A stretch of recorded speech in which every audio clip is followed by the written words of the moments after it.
Assalamualaikum warahmatullahi ta'ala wabarakatuh.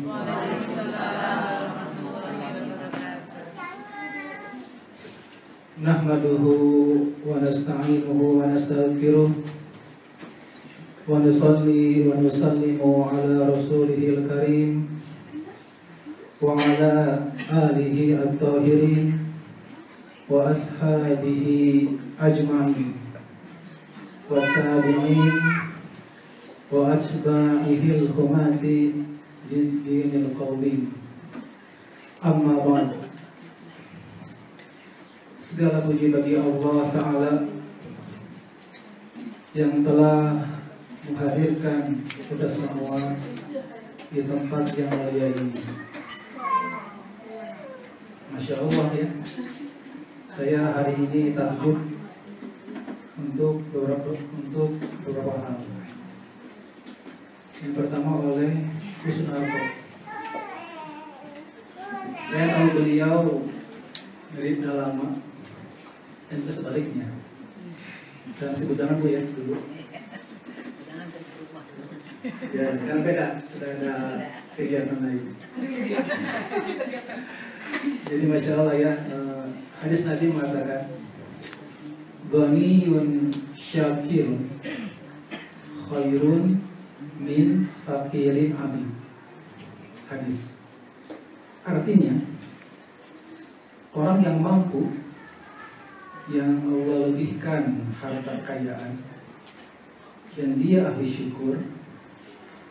Di sini syukur maknanya tak hanya bilang alhamdulillah, alhamdulillah, tak cukup. Tapi syukur di sini dimaksud yang bisa mengerjakan sholat fardu 5 waktu, lalu puasa Ramadan, naik haji kalau mampu.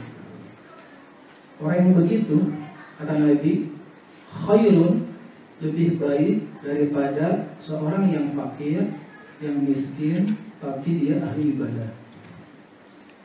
Dia tak hanya sholat fardu saja, sunnah rawatib dikerjakan, qabla ba'da, lalu mungkin tahajud, duha, awabid, zikir hariannya, ngajinya, puasanya.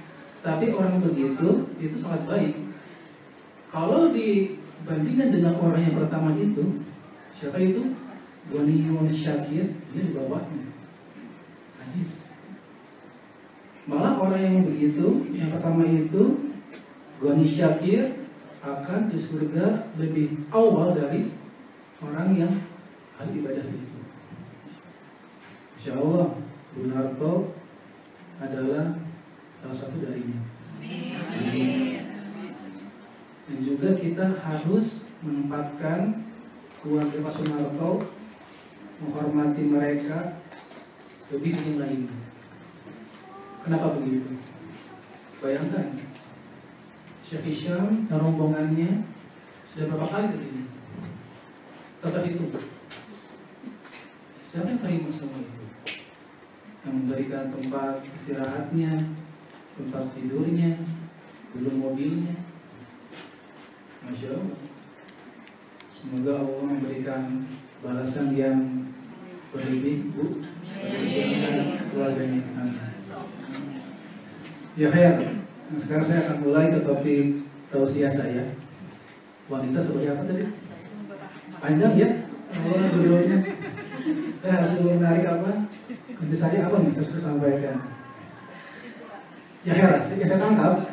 Jadi wanita harus bisa menjadi sumber rahmat, berkah, apalagi dan jiwa. Penyembuhan kita dulu kisahkan karena nggak nyambung. Gak apa-apa, nanti kita bahas semuanya. Ya kan, gak apa-apa, kita ada latihannya. Mungkin jemaah di sini biasanya aneh, ya kan? Artinya kok saya pakai baju warnanya roska kan kayak itu sama ya? Kok sama ya? Kenapa? Karena hari Kartini. Nah, itu alasan. Siapa itu Fred Kartini? Seseorang di masanya yang ingin memajukan kaum wanita di Indonesia. Tapi Rasul SAW sudah mengerjakannya di masa kurang lebih 14 abad sebelum Kartini mulai. Dulu wanita itu punya harkat derajat masih kaya sampah, afwan. Dijadikan barang jualan, dijual belikan, dibeli, ya tahu kan, diapain, diberi makan, diberi minum, setelah bosan, dibuang. Itu wanita di zaman itu. Jahiliyah. Kalau haid, tahu diapain? Diberikan ke bawah pohon dan tidak boleh didekati oleh siapapun. Setelah beres haidnya, baru dilepas itu ikatannya. Nah, Rasul SAW ingin mengangkat derajat wanita. Makanya ada hadis Nabi mengatakan, arti pamali, 3 hal yang sangat saya sukai. Pertama, parfum. Yang kedua, berlinangnya air mata dalam sholat. Yang ketiga, wanita. Tujuannya untuk mengangkat derajat kaum wanita. Tapi sekarang Barat terlalu berlebihan mengangkat mereka. Maklum saja kan, cara berpakaian, kebiasaan pergaulan yang bawah ke atas, atas ke bawah. Ya. Nisaun khasiyatun ariyatun al-hadis. Artinya perempuan yang berpakaian telanjang. Orang yang begitu, kata Nabi, apa azabnya atau apa balasannya? Dia tak akan pernah bisa mencium bau surga. Apalagi melihatnya, mencium aja nggak bisa. Sedangkan bau surga itu bisa tercium dari jarak 7 tahun perjalanan.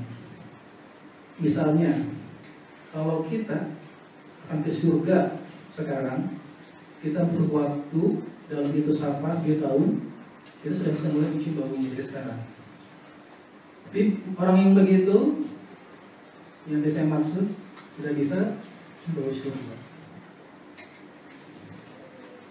Al-jannah tahta aqdamil ummahat, al-hadis.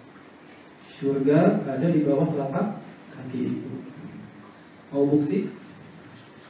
Mau bukti nggak? Mana Pak Ibu? Sini, macam Pak Ibu. Semua. Ya udah, coba aja di sobek karena ada surganya.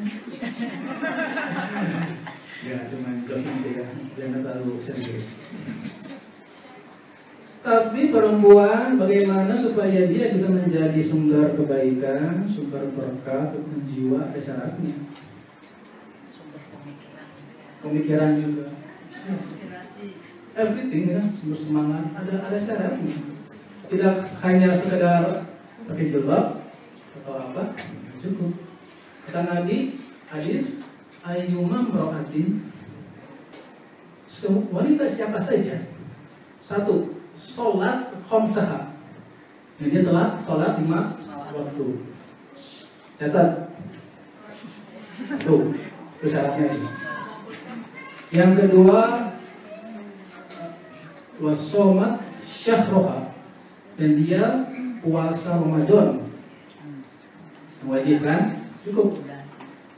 Ketiga, wahafizat farjaha, dan dia menjaga afwan kemaluannya, tidak selingkuh, tidak aneh-aneh.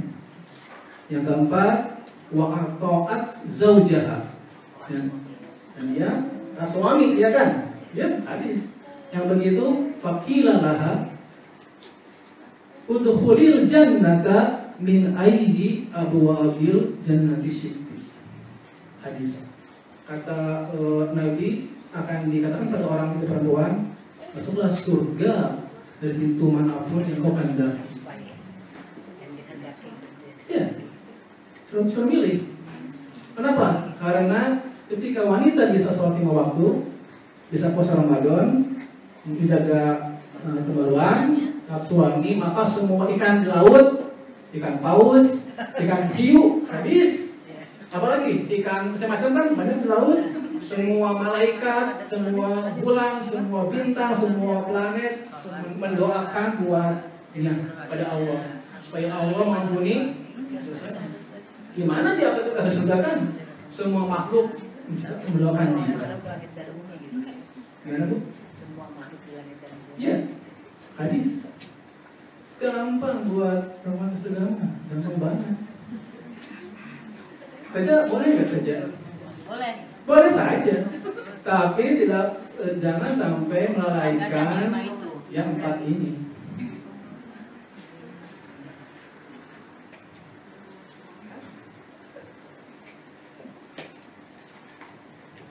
Wanita, Anissa atau perempuan apapun, ada 4 yang nanti digelar sebagai Sayyidun Niswan, raja para wanita fil alamin di alam semesta.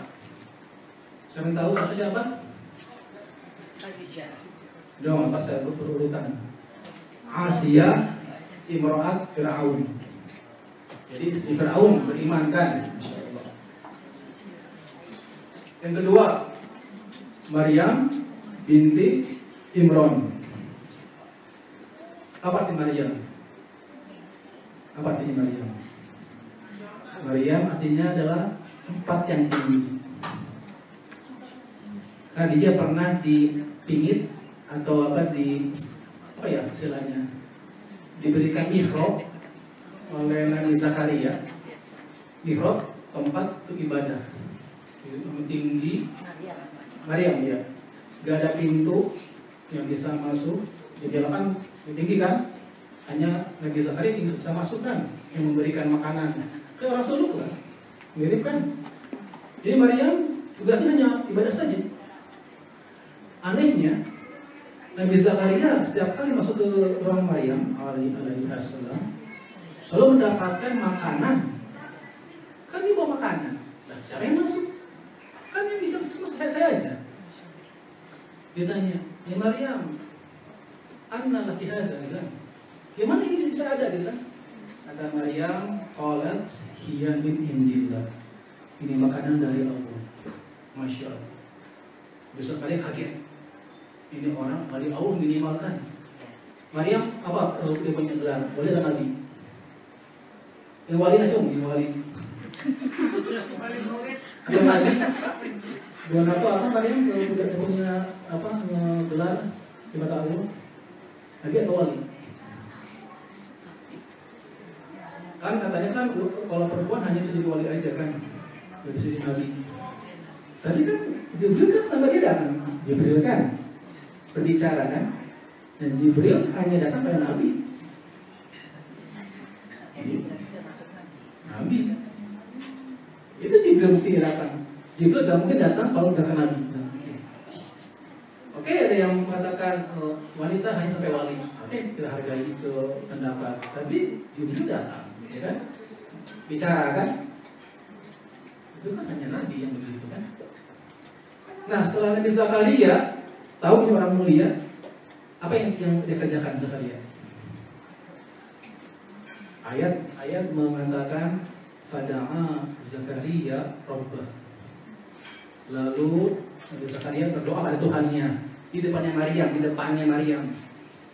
Pada doanya qala Rabbi habli min ladunka dzurriyyatan thayyibah innaka samiul du'a. Ya Allah, berilah aku anak dan yang baik, yang sehat, yang soleh dari sisimu. Sesungguhnya Engkau Maha mendengar doa. Saat itu Nabi Zakaria berapa umurnya? Berapa? Kurang 120 tahun. Istrinya berapa umurnya? 98 tahun. 19. Itu ya, berkah doa depan wali, minimal itu Nabi Allah kabulkan. Setelah Nabi Zakaria berdoa, mohon ampunan. Itulah kenapa kita ziarah ke makam aulia, doa pada Allah kan, depan makamnya wali kan. Gitu. Kita ambil dari ini intisari ini peristiwa. Karena Nabi Zakaria doa pada Allah depan Maryam, doa dikabulkan. Ya kan? ziarah lah. Orang soleh banyak kan. Kemana-mana santai. Doa sama Allah, tapi di depan makam itu yang kita harapkan. Namanya tabarruk, namanya kan. Jadi tawasul tapi istighosah. Setelah itu yang ketiga Khadijah binti Khuwailid. Khadijah apa artinya? Khadijah artinya bayi prematur. Soalnya hamil kan 6 bulan ya, biasanya 10 hari. Dia lahirnya 7 bulan gitu kan. Itu namanya Khadijah itu. Yang keempat siapa? Ya, Fatimah Zahra binti Muhammad SAW. Zahra, bukan Zahro. Kalau Zahra itu artinya bunga, ya kan, cantikan. Kalau Zahra mensorong, bersinar. Di Fatimah Zahra pakai pakai hamzah, bukan tamarbutoh, binti Muhammad. Jadi Fatimah yang bercahaya. Dia juga Fatimah punya gelar Al-Batul. Apa arti Batul? Batulun. Itu yang biasa presiden kan semua ya, ada kan di lagunya Batul. Artinya adalah wanita suci yang selalu menyembah Allah. Kenapa suci? Karena dia pernah haid. Waktu aja Fatimah lahirkan Hasan dan Husain, nifasnya lahzatain, hanya 2 detik. Setelah asar melahirkan, nifas 2 tetes, stop, maghrib sholat lagi. Makanya Batul. Ini yang kita harus jadikan contoh buat kita.